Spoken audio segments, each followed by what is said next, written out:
الرحیم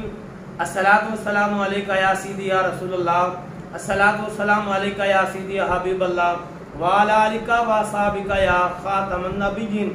عبداللہ بن عمر رضی اللہ تعالیٰ عنہ آپ حدیث پاک راوی نے آپ فرماندے نے کریم آقا رؤوف رحیم صلی اللہ علیہ وآلہ وسلم نے حکم ارشاد فرمایا کہ قیامت والے دن تین بندے ایسے ہوں گے جو کستوری دے ٹیلیاں دے بیٹھے ہوں گے، لوگ جو گزرے ہوں گے وہ بھی رشک کرن گے، سلام کرن گے اور حیران ہوں گے یار اتنے بڑے مقام والے تین بندے جو کستوری دے ٹیلیاں دے بیٹھے نے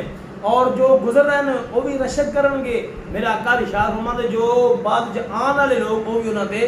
رشک کرن گے۔ صحابہ نے عرض کی یا رسول اللہ صلی اللہ علیہ وسلم وہ تین بندے کیڑے نے جڑے جنت کے اندر کستوری دے ٹیلیاں دے بیٹھے ہون گے؟ میرا آقا نے ارشاد پہلا وہ بندہ جو کسی دا غلام ہے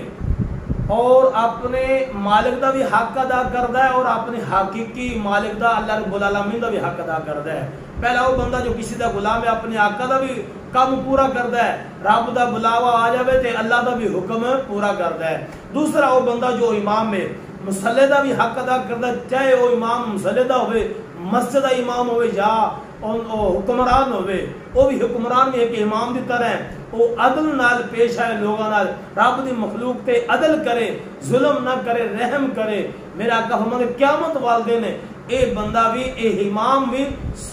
کستوری دے ٹیلیاں تے انہوں بٹھا دیتا جائے گا۔ تیسرا وہ بندہ جو مؤذن ہے اللہ دی طرف جنہی آواز آزاد دیندہ ہے، مؤذن اذان پڑھنے والا رب دا پیغام پہنچانا والا لوگوں تک اللہ دی دعوت دینے والا مؤذن اذان پڑھنے والا، میرے آقا فرماتے قیامت والے دن کستوری دے ٹیلیاں تے اے مؤذن میں بیٹھا ہوئے گا، لوگ گزرنے والے رشک کریں گے، جو بعد آن گے وہ بھی لوگ رشک کریں گے۔ اللہ نیک اعمال کرن دی توفیق عطا فرمائے۔